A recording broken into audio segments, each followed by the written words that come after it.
Hello everyone, this is Advocate Paudel, and on behalf of Kalpavaatika Society Nepal, I'm going to talk about the gender-based violence particularly prevalent on social media platforms, since we are currently on 16 days activism on against gender-based violence. Starting off with a report published by the Nepal Police Cyber Bureau for the fiscal year 2080-81. Around 19,730 cybercrime cases were registered during that time, out of which 9,127 cases were against young women and girls. The number actually increased by 119% as compared to the last fiscal year, and among the affected population, 44.32% population was women, whereas 3.8% belonged to the LGBTQI community. The highest number of cyber crimes resulting in gender-based violence happened on social media platforms such as Facebook Messenger, followed by Instagram, TikTok, YouTube, and other platforms. Mostly the gender-based online violence happened in the form of offensive comments, similarly publishing and circulating obscene pictures and materials of victims, as well as verbal abuse. While only a few number of these cases are reported, a large number of the incidents they go unreported due to various reasons, such as social taboo or some forms of stereotype that refrains the family members or even the victims themselves from reporting the cases. Mostly the affected people, they go through mental problems such as anxiety, fear, anger, as well as mental stress. There are a number of national legal frameworks that try to mitigate the problems of gender-based violence that are prevalent on social media platforms and other electronic mediums.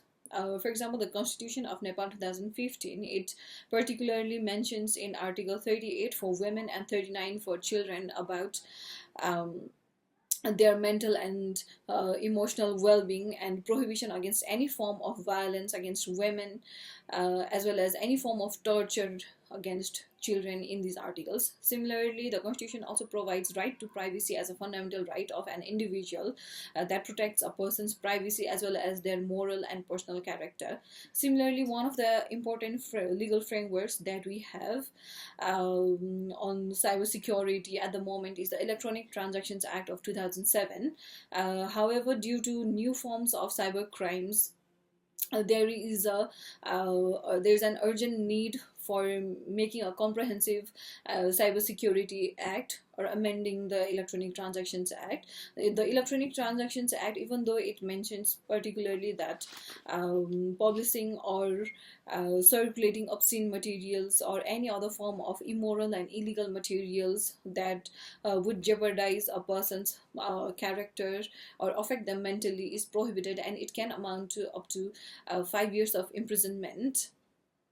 Similarly, it also provides punishment to the one who abets the crime or to an accomplice that is engaged in a gender violence through social media platform. Similarly, we have the Criminal Code of 2017 that also particularly mentions about any form of prohibition against sexual harassment, whether it is through electronic media or any other form of digital platforms, as well as prohibition against defaming someone or their moral character that can amount to up to 3 years of imprisonment. Even though there are abundant of legal frameworks, it seems as if the legal frameworks, they are not enough, or that due to lack of awareness among people, they are not being implemented properly, or that the people, they are not using their legal rights to report the cases. So I believe legal awareness on digital advocacy, as well as campaigning and dissemination of legal education on steps that can be taken if a person goes through any form of gender-based violence through digital platforms is quite necessary.